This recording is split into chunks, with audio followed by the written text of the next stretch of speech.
गुंदनी रियासत हरियाणा के कस्बा गोबंदपुरा के अछूत रंबू के यहाँ पैदा हुई। उसी तरह जैसे गरीबों के बच्चे खामोशी से पैदा हो जाते हैं। रात गए जब रंबू चर्च के नशे में धुत देवरी में पड़ा था और रसीली के दर्द उठा।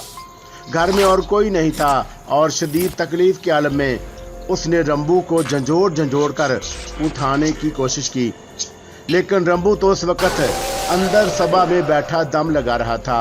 वो आंखें बंद किए मुस्कुराने के सिवा और कुछ ना कर सका। देवी सुनसान रास्ते पर आकर मजंडा ने उसे पुकारा और राजकमल चौंक पड़ी। हाँ मजंडा, अब कहाँ चले देवी? जहाँ मन चाहे, मैं तो तेरा दास हूँ। एक बात बता बूझ देवी, तू मेरे साथ रहकर उकताता तो नहीं? तुझे पहले भी बता चुका हूँ देवी। क्या? यही कि तेरे साथ ही तो इस जीवन का मजा आया है। अच्छा क्यों? बस तेरे काम ही ऐसे होते हैं जो हम जैसे प्रत्युन को पसंद होते हैं। राजकमल को मजंडा के जवाब से कुछ ज्यादा खुशी नहीं हुई थी। वो काफी देर तक सोचती रही। ये उसने गहरी सांस लेकर कहा, इसमें मेरा दोष नहीं है मजंडा। किस में देवी? प्रीत जितने में संसार वालों ने मेरे साथ सलूक ऐसा किया है कि मैं भी शैतान बन गई। शैतान तो मेरे बहुत होते हैं देवी। अच्छा होते हैं क्या? हाँ, कम अज कम वो अपने आप को शैतान तो मानते हैं।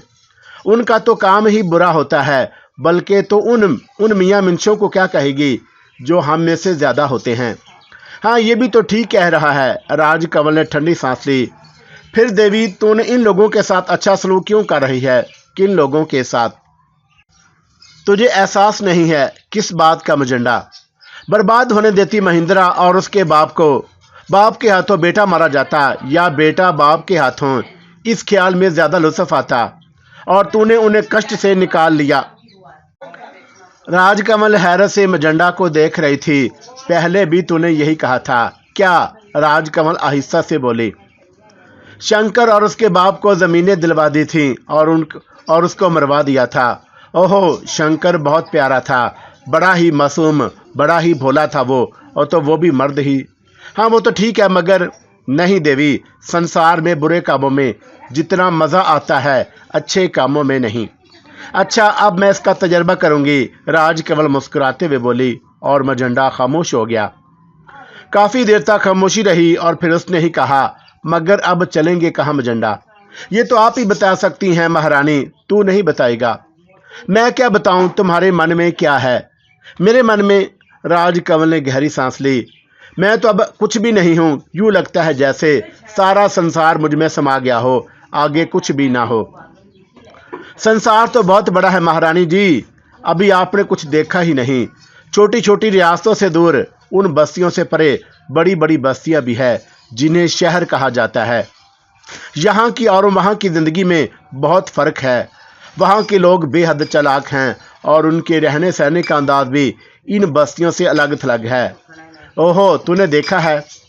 हम तो भटकने वाले हैं देवी, हमने कौन सी जगह नहीं देखी, मजंडा ने जवाब दिया। मैं भी यही कहने वाला था महारानी, जब संसार देखना है तो उसका हर रूप देखो। भांत भांत के इंसान नुमा जानवर मिलेंगे, उनके रहन सहन का अंदाजा करो, फिर उसके बाद। और राजकमल सोच में गुम हो गई। दर हकीकत नए जहानों की सैर दिलचस्प होगी। रियासतों और छोटी छोटी बस्तियों के लोगों से तो वो कुता गई थी। अब तो नए जहानों के लिए लोगों को देखा जाए। जाना तो जाए कि वो कितने चालाक होते हैं, और क्या वो राजकमल से भी तेज हो सकते हैं। और फिर जिंदगी तो तब्दीलियों का नाम है। अगर इंसान इन तब्दीलियों पर कुदरत भी हो तो फिर बात ही क्या है। और राजकमल खुद को हर रूप में ढाल लेने की माहिर थी। उसके होंठों पर मुस्कुराहट फैल गई। अब तो नया रूप ही ठीक रहेगा। शंकर और महिंद्रा जैसे जवान तो कदम कदम पर बिखरे पड़े हैं। जब मन चाहे उनमें से एक का इंतखाब कर लो। मजंडा, वो पुरख्याल लहजे में बोली। जी महारानी। बस अब किसी बड़े शहर का रुख कर। जो आ गया महारानी, मजंडा ने कहा, और फासले कम होने लगे। उसे भी एहसास बहुत हो रहा था। राजकमल सोचों में डूबी चल रही थी। वो तो उस वक्त चौंकी जब उसे दूर से किसी मंदिर के घंटा बजने की आवाज़ सुनाई दी और उसने चौकन्ना होकर सामने देखा। और सामने देखकर वह हैरान रह गई। ऐसी अजीमो शान आबादी तो उसने ख्वाबों में भी नहीं देखी थी। जहां तक निगाह जाती इमारतें ही इमारतें फैली हुई थी, ऊंची ऊंची इमारतें बेशुमार और उनकी तादाद। मजंडा, वो आहिस्ता से बोली। देवी, मजंडा ने जवाब दिया, ये कौन सी जगह है जिनके बारे में आपने कहा था? देवी, शहर हैं। हाँ, मगर इतनी जल्दी? देवी ने ही तो कहा था। और मजंडा के लिए यह कौन सा मुश्किल काम है? मजंडा ने मुस्कुराते हुए कहा, और राजकमल भी मुस्कुरा दी। सचमुच तू अजीब है मजंडा, देवी का दास हूं और बस। ये सामने मंदिर है। हाँ देवी, चल इसमें चलते हैं। एक बात कहूं देवी, मजंडा ने आगे बढ़ते हुए कहा। देवी, मुझे ऐसी जगहों पर बड़ा खतरा रहता है। कैसी जगहों पर? मंदिरों वगैरह में। हाँ तू देवी, हम प्रेत होते हैं, पुत्र मूर्तियों के सामने भी हमें जला देते हैं। पहले भी मैं बच बच कर चलता रहा हूँ। ओहो, राजकमल ने गर्दन हिलाई। तुम जाना चाहो तो चली जाओ देवी, और मुझे अंदर ना बुलाना। जब भी मेरी ज़रूरत हो बाहर आकर आवाज़ दे लेना, मैं मंदिर के बाहर ही मिल जाऊंगा। ठीक है, मैं ही जाती हूँ, तू मुझ मंदिर के दरवाजे पर छोड़ दे, राजकमल ने कहा। और फिर वह मजंडा के साथ अंदर के दरवाजे पर पहुंच गई। और फिर उसने मजंडा की तरफ देखा और मजंडा ने गर्दन झुका ली। राजकमल मंदिर की सीढ़ियां तय करके अंदर दाखिल हो गई। अजीमो शान मंदिर था, इतना खूबसूरत बना हुआ था कि उस लिए किसी रियासत में ऐसा मंदिर नहीं देखा था। जदीद तरीन तर्ज तामीर, लेकिन अंदर मूर्तियों के सब वही थी। ज़ाहिर है कि लोग भगवान के तस्वर को नहीं बदल सकते थे। भगवान? राजकमल ने मुस्कुराते हुए पूछा। हर दौर में एक जैसे ही रहे हैं। अरे भगवान, तुम भी बदल जाओ, नए वक्तों का साथ दो। बहरहाल उसे भगवान से कोई गर्ज नहीं थी। शैतान की पुजारन के मन में भगवान के लिए क्या होगा, और वो तो सही शैतान थी। पूजा का वक़्त दूर था, इसलिए मंदिर में बहुत कम लोग थे। वो उसके मुख्तलिफ हिस्सों में घूमती रही। कई पुजारी पिंडे नजर आए, लेकिन किसी ने उसकी तरफ तवज्जो नहीं दी। राजकमल काफ़ी देर तक मंदिर की सैर करती रही, फिर थक हार कर एक जगह पर बैठ गई। फिर एक बूढ़े पुजारी की निगाह उस पर पड़ी और वो हैरत से देखने लगा। राजनों ने भी उसे देखा और दीवार से सर टिकाकर आंखें बंद कर लीं। पुजारी आहिस्ता आहिस्ता उसके नज़दीक पहुंच गया। क्या बात है बेटी? उसने बड़े प्यार से पूछा, और राजकमल ने आंखें बंद कर लीं। कहाँ से आई हो? ऐसी अकेली क्यों बैठी हो? दुखिया हूँ महाराज, बड़ी दूर से आई हूँ, राजकमल ने कहा। अरे अकेली हो? हाँ महाराज, राम राम, संसार में तुम्हारा कोई भी नहीं है महाराज, राजकमल ने दर्द भरे लहजे में कहा। हाय हाय, इस जवानी में बिल्कुल अकेली हो? संसार तो बहुत खूब है। उठो, आओ मेरी कुटिया में चलो बेटी, वहां चलकर आराम करो। और राजकमल उठ गई। पुजारी की कन्या मंदिर ही के एक हिस्से में थी और वो उसे लेकर यहाँ पहुँच गया। और फिर उसने राजकमल को एक चारपाई पर बैठा दिया। तुम यहाँ बैठो, पहले मैं तुम्हारे लिए भोजन का बंदोबस्त कर दूँ, फिर तुम्हारी बिरता सुनूँ। और उसे कहता वह कुटिया से निकल गया। राजकमल के होंठों पर मुस्कुराहट फैल गई। कौन सी बिरता सुनोगे महाराज? कौन सी कहानी सुनाऊं तुम्हें? मेरे तो सारे जीवन में नत नई कहानियां फैली हुई हैं, अनोखी अनोखी। बहरहाल तुम्हारा इत्मीनान भी करना जरूरी है। ठीक है, तुम्हें भी कोई कहानी सुनानी ही पड़ेगी। फिलहाल तो तुम्हारे साथ गुजारा करूंगी और उसके बाद ये शहर देखूंगी। राजकमल ने दिल में सोचा और आराम से पांव फैलाकर चारपाई पर बैठ गई। थोड़ी देर के बाद पुजारी भी वापस आ गया, तो उसके साथ एक पिंडा भी था जो हाथों में थाल उठाए खड़ा था। पुजारी के इशारे पर वह अंदर आया और उसने थाल राजकमल के सामने रख दिया। ऐसे वह बड़ी मैनेखेर निगाहों से राजकमल को देख रहा था। अब बस करो, बस क्यों हो पिंडा, जाओ अपना काम करो, पुजारी ने कहा और पिंडा चौंक पड़ा। फिर वह जल्दी से बाहर निकल गया, लेकिन दरवाजे से निकलते हुए भी उसने राजकमल को गौर से देखा था। राजकमल ने उन निगाहों पर गौर भी नहीं किया। सारे जहान के मर्द, ख्वाह वो किसी भी शक्ल में हों, यकसां होते हैं। ले बेटी भोजन कर, पुजारी ने कहा। आप भी खाइए महाराज, राजकमल मासूमियत से बोली। और पुजारी मुस्कुराने लगा। मैं खा चुका हूं बेटी, तू चिंता मत कर, मैं खा चुका हूं, बूढ़े ने उसके सर पर हाथ फेरते हुए कहा। और राजकमल थाल में रखे हुए फल, मिठाई, पूरी और तरकारी पर टूट पड़ी। भूख भी लग रही थी, खूब पेट भरकर खाया। बूढ़ा प्यार भरी निगाहों से उसे देख रहा था। फिर राजकमल खा चुकी तो उसने उसे पानी पेश किया। पानी के बाद राजकमल मुस्कुराने लगी। आप बहुत अच्छे हैं महाराज। अच्छी दात भगवान की है और बस मनुष्य तो गुनाहों के पुतले होते हैं। इन संसार के लोग भी संसार के जाल में लिपटे होते हैं। अब तू अपने बारे में बता। क्या बताऊं महाराज, राजकमल उदास लहजे में बोली। तेरे ऊपर क्या विपदा पड़ी है? बस महाराज बेसहारा हूं, और क्या कहूं। जिनका कोई सहारा नहीं होता बेटी, भगवान उसके साथ होता है। इसलिए तो भगवान के दूत द्वार आ गई है। यहाँ तुझे शांति मिलेगी। पर कह देने से मन के बोझ हल्के हो जाते हैं। अगर तेरा मन चाहे तो मुझसे मन की बात कह डाल, मैं तेरे बारे में भी जान लूंगा। दुखों की मारी हुई हूँ महाराज। 10-12 साल की उम्र में माँ बाप मर गए। आंधी आई थी, एक दरख्त उनके सर पर आ पड़ा। मैं अकेली थी। कुछ रोज तो बस्ती वाले तसल्ली देते रहे और खिलाते पिलाते रहे। फिर आहिस्ता आहिस्ता बोलने लगे। उनकी हमदर्दियां कम होती गईं और फिर फाके होने लगे। कोई काम भी नहीं देता था, रोटी भी नहीं देता था। मैं क्या करती? इतनी उम्र भी ना थी कि कुछ सोच सकती। फिर हमारी बस्ती में गुरु चंदन आए। भगवान ने उनके बारे में दिया डाल दी और वह मुझे बस्ती से अपने साथ एक कब्जे में ले आए। यहाँ उन्होंने मुझे एक अनाथ आश्रम में डाल दिया। अनाथ आश्रम की देखभाल करने वाली मोहिनी देवी मनमोहनी थी और बहुत से मनमोहनों के साथ रहती थी। तो बड़ी उम्र की थी, लेकिन नौजवान लड़कों को पसंद करती थी और नौजवान लड़के भी उन्हें पसंद करते थे। उनके आश्रम में जवान लड़कियां थी। एक बार मोहिनी देवी की बात मान लो और उसका मन शांत कर दो, और फिर पूरे आश्रम में जो भी पसंद आया उससे मन की शांति ले लो। राम राम। पुजारी जी शर्म से मुंह फेरते हुए बोले। अभी आपने क्या सुना महाराज, आगे को सुनिए। राजकमल बज़ाहिर तंद भरे लहजे में बोली, लेकिन उसके दिल में कहके मचल रहे थे और उन बातों से पुजारी जी के मन में हलचल हो रही होगी।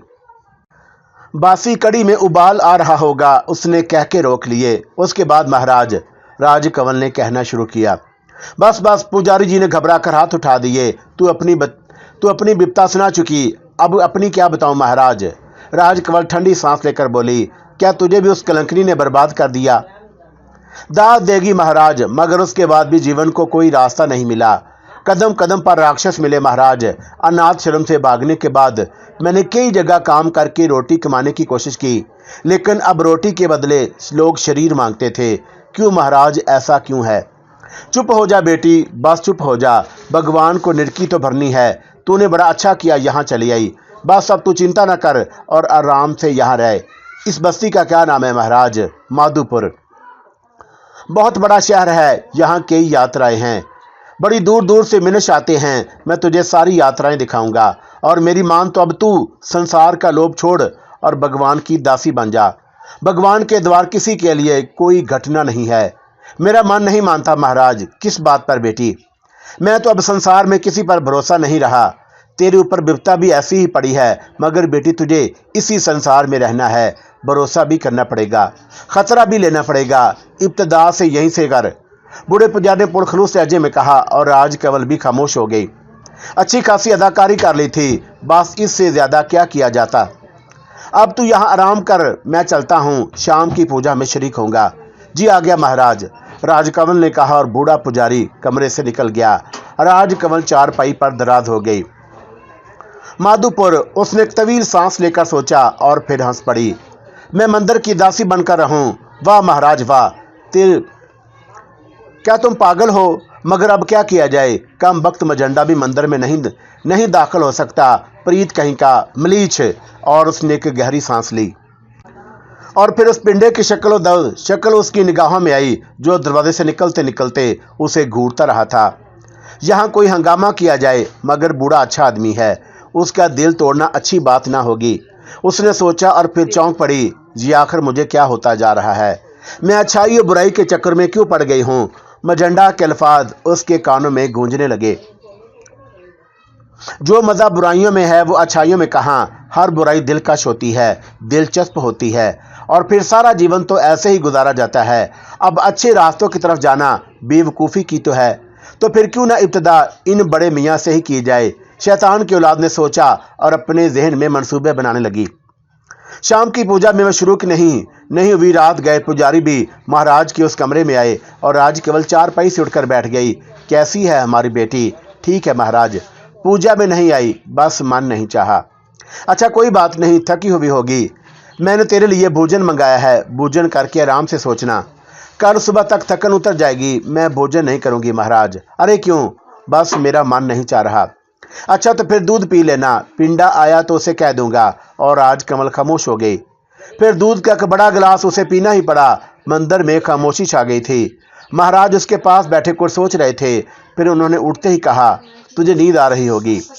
महाराज, राजकमल मासूम लहजे में बोली, हाँ क्या बात है?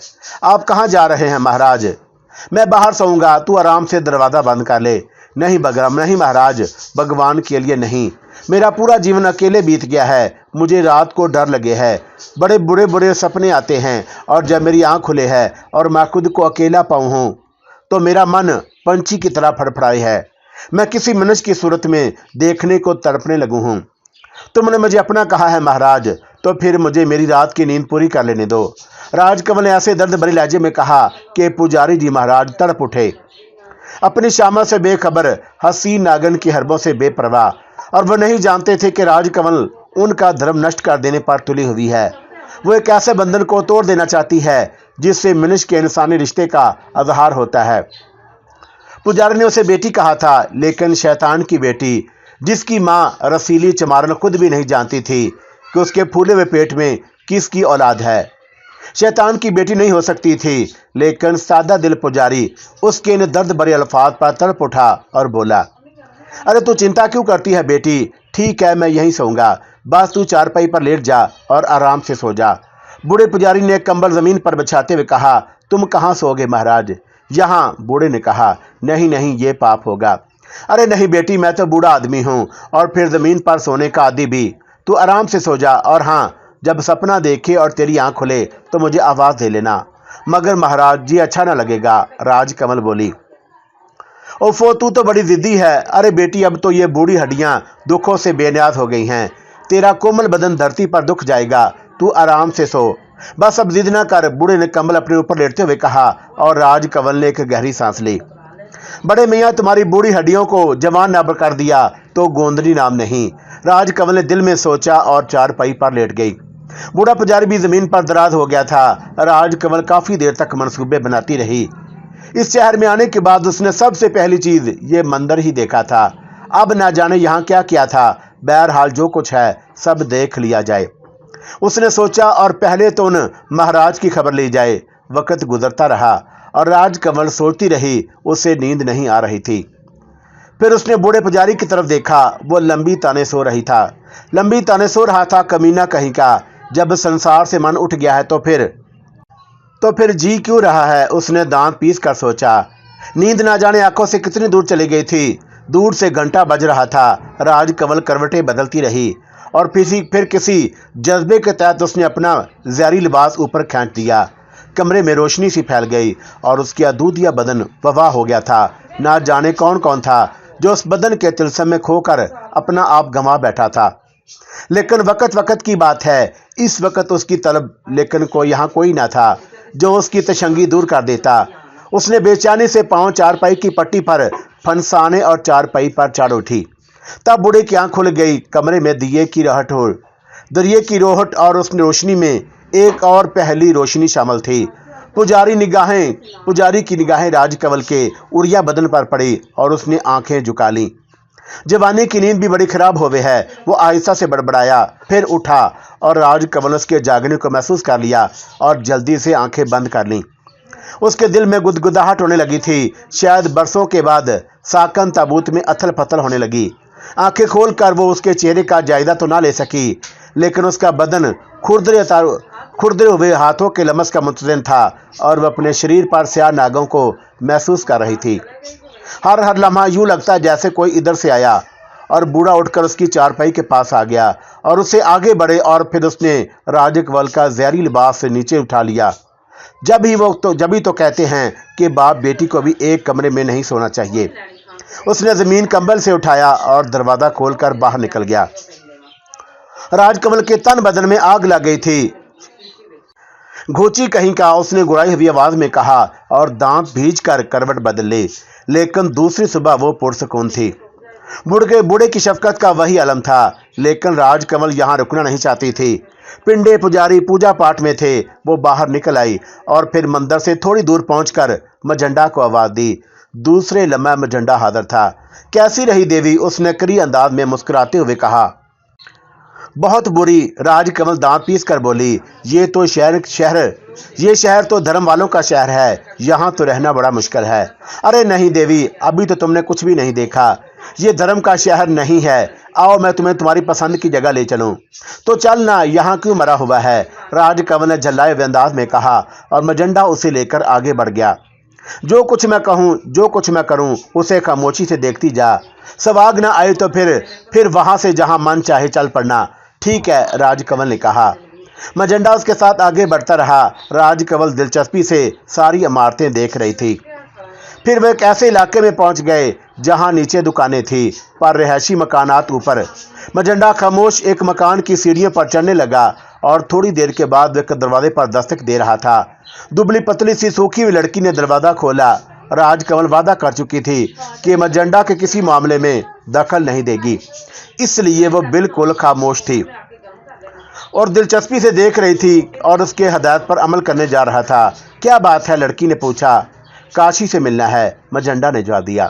अंदर आ जाओ। लड़की रास्ते से हट गई और मजंडा राजकमल के साथ कमरे में दाखिल हो गया।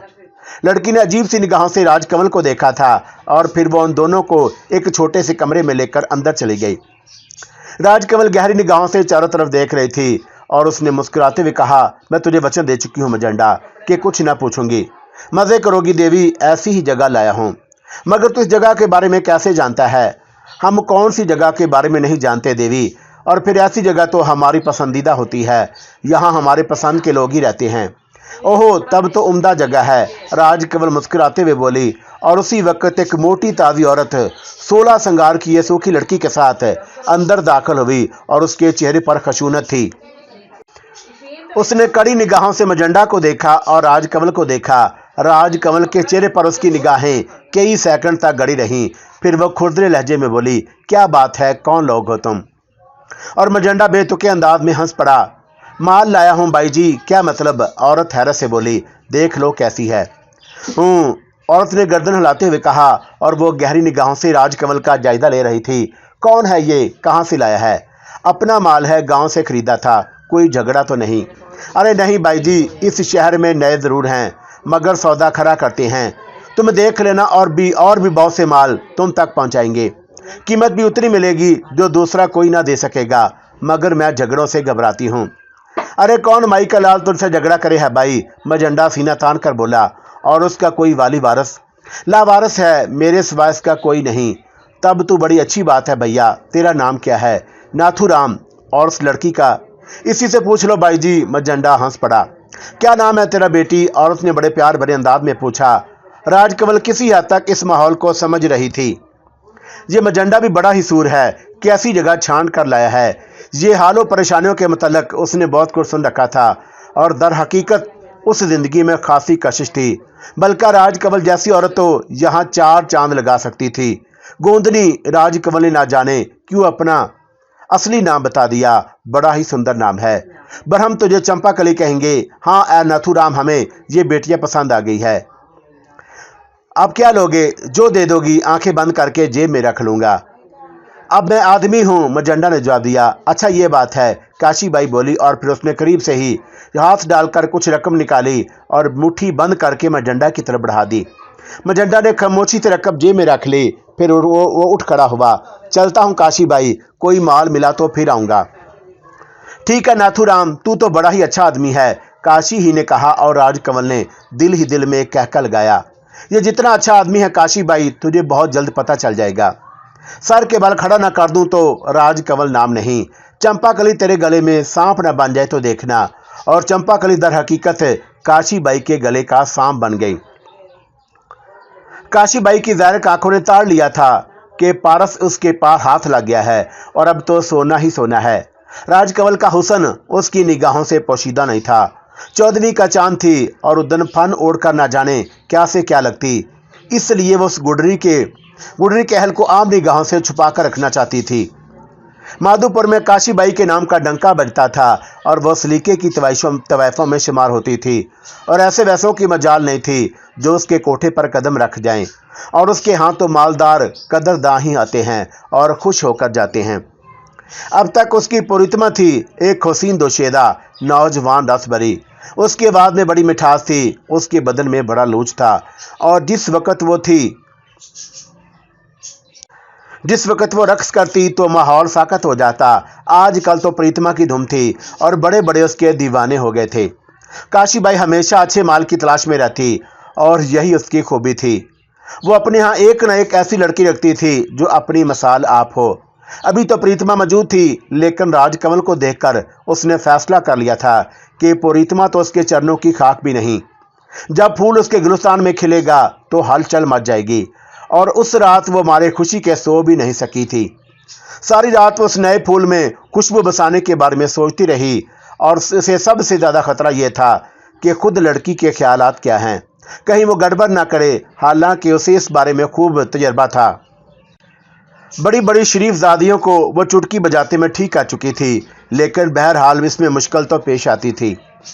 ठीक है, बचकर कहाँ जाएगी उसने सोचा, और फिर वो उसको बनाने में मसरूफ हो गई। दूसरी तरफ राजकमल आरामदाह बिस्तर पर पड़ी ख्यालात में डूबी हुई थी। नए माहौल से वो बहुत खुश थी, और उस दर हकीकत इस जिंदगी में अब तो कोई दिलकशी नहीं रह गई थी, और वह पूरे ज़माने से वाकफियत हो गई थी। और इस ज़माने ने उसे यही सीखा था कि किसी से दिल मत लगाओ, सारे हरजाई है, और जो हरजाई नहीं है उसके लिए संसार में कोई जगह नहीं। मर्द हो या औरत सब एक जैसे हैं, चुनाचा एक से एक अच्छी। और उस माहौल में यही दिलकशी थी। भांत भांत के लोग, अच्छे बुरे, वाह क्या खूब रातें होंगी। और रही ये मोटी औरत, तो बहरहाल ये अभी बहुत बड़ा सहारा है, इसके यहाँ गुर सीखो और उसकी ज़िंदगी भी अच्छी गुजर जाएगी। दूसरी सुबह काशीबाई ने उसे नाश्ते पर बुलाया, और उस वक्त दूसरी लड़कियां भी थी। उन्हीं में से एक लड़की का लिबास राजकमल को दे दिया गया। काशीबाई ने बड़े प्यार से उसे उठाया, बिठाया। आओ चंपाकली, तुम्हें अपना ये नाम पसंद है? उसने मुस्कुराते हुए पूछा, और राजकमल ने गर्दन हिला दी। मुंह से बोलो बेटी, इस जगह को तो गैर तो नहीं समझोगी। ठीक हो माँ जी। हाय मैं सदके जाऊं। हाय बेटी, तू मुझे माँ जी कहा कर। अच्छा माँ जी, राजकमल ने मासूमियत से कहा, और वह अदाकारी में अपना सानी नहीं रखती थी। बूढ़ी नायिका कुर्बान होने लगी, और उसके ख्याल में मुस्तकबल को एक और सतून का सहारा मिल गया था, लेकिन यह सहारा जैसा भी था उसके बारे में उसे कुछ नहीं मालूम था। बहरहाल राजकमल अभी ठीक ठाक थी। वो यहाँ के माहौल के बाकायदगा हासिल कर रही थी, बुरी जगह नहीं थी, और उसके ख्याल में यहाँ काफ़ी देर ठहरा जा सकता था। 3 दिन गुजर गए और वो निहायत पुरसकून थे। अभी तक काशी से उसके बारे में कोई बात नहीं की थी। खुद राजकमल को भी मालूम था कि बस वक्त गुजर रहा था, ये काफ़ी था। लेकिन चौथे दिन सुबह नाश्ता करने के बाद काशीबाई ने उसकी कोशिशें शुरू कर दी, और वो उसे तन्हा अपने साथ लेकर एक कमरे में पहुंच गई। बैठो चंपाकली, उसने बड़े प्यार से कहा, और राजकमल बैठ गई। काशीबाई बड़े गौर से उसकी शक्ल देख रही थी। फिर उसने पूछा, तुम्हें यह नाम पसंद है? चंपाकली। जी, राजकमल ने चौंक कर कहा। तुम्हें यह नाम पसंद है? जो आप कहें माँ जी। हाँ बेटी, जब तुमने बड़े मुंह से मुझे माँ जी कहा है तो मेरे ऊपर पूरा पूरा भरोसा रख। मुझे आप पर भरोसा है, वारी ना जाऊं, और माँ जी तुम्हें कभी धोखा ना देगी। आप बहुत अच्छी हैं माँ जी। अच्छा अब मैं बनकर दिखाऊंगी तुम्हें। काशीबाई के दिल में लड्डू फूट रहे थे। मगर मैं तुमसे कुछ बातें करना चाहती हूँ। जी माँ जी। वादा करो कि ठीक जवाब दोगी। मैं झूठ नहीं बोलूंगी, राजकमल ने कहा। मैं शुरू से सवाल करूंगी बेटी। मैं चाहती हूँ कि आज हमारे तुम्हारे दरमियान हर मामला साफ हो जाए, और उसके बाद कोई बात ना तुम्हारे दिल में रहे ना मेरे दिल में। मैं तैयार हूँ माँ जी। तब मुझे एक बात बताओ। जी, राजकमल ने मासूम आंखों से उसे देखा, और उस वक्त उन आंखों की सादगी और मासूमियत देखकर कोई भी नहीं कह सकता था कि यह कौन है। यह वही राजकमल है जिसने बड़ी बड़ी रियासतों को हिलाकर रख दिया था, जिसके एक इशारे पर सल्तनतें उल्ट पलट हो गई थी, और जिसके हाथ बेशुमार इंसानों के खून से रंगे हुए थे। एक ऐसी नागन जिसके कांटे का मंत्र नहीं है, और अब तो उसके अंग अंग में वो जहर भरा हुआ है कि अगर इंसान तसव्वुर भी करे तो मर जाए। तुम्हारा माजी क्या है? काशीबाई ने पूछा, और राजकमल के चेहरे पर कर्ब के आसार उभर आए। उसने बेचैन निगाहों से काशीबाई को देखा। क्या ये पूछना जरूरी है माँ जी? बिल्कुल नहीं, काशीबाई ने सख्त लहजे में कहा। फिर राजकमल ने सवालिया निगाहें उठाईं। दिल की बात कह देने से दिल का बोझ हल्का हो जाता है, लेकिन अगर तुम अपना दिल इतना मजबूत पाती हो कि दिल का राज दिल में छुपा जाओ तो मैं तुम्हें मजबूर नहीं करूंगी। मादी याद करने से जख्म भी तो हरे हो जाते हैं। हाँ ठीक है, मैं नहीं चाहती कि तुम्हारे जख्म फिर से हरे हो जाएं, तो फिर मुझसे कुछ ना पूछें। बिल्कुल नहीं पूछूंगी, लेकिन एक शर्त पर। वो क्या? वो दर्द जो तुम्हारे चेहरे पर कर्ब की लकीरें लेकर आए हैं, उसे हमेशा के लिए दिल से खुट फेंको। सुनो चंपाकली, पूरे संसार में एक भी मनुष्य ऐसा नहीं जिसका दिल दर्द से खाली हो। संसार तो है ही दुखों की नगरी, यहाँ किसका दिल दर्द से खाली है। लेकिन इंसान कितना कमज़ोर, कितना बेबस है। वो अपने दुख दर्द दूर नहीं कर सकता, और अगर उसे जीवन भर में कोई कभी ऐसा सहारा मिल जाए कि उसके सारे दुख दर्द दूर हो जाएं, तो उस सहारे को दिल से कबूल करना चाहिए। आप ठीक कहती हैं माँ जी, राजकमल ने कहा। चंपाकली, तुम्हें अंदाजा हो गया होगा कि हम कौन हैं। हाँ माँ जी। क्या तुम ये माहौल कबूल कर लोगी? मैंने कबूल कर लिया है।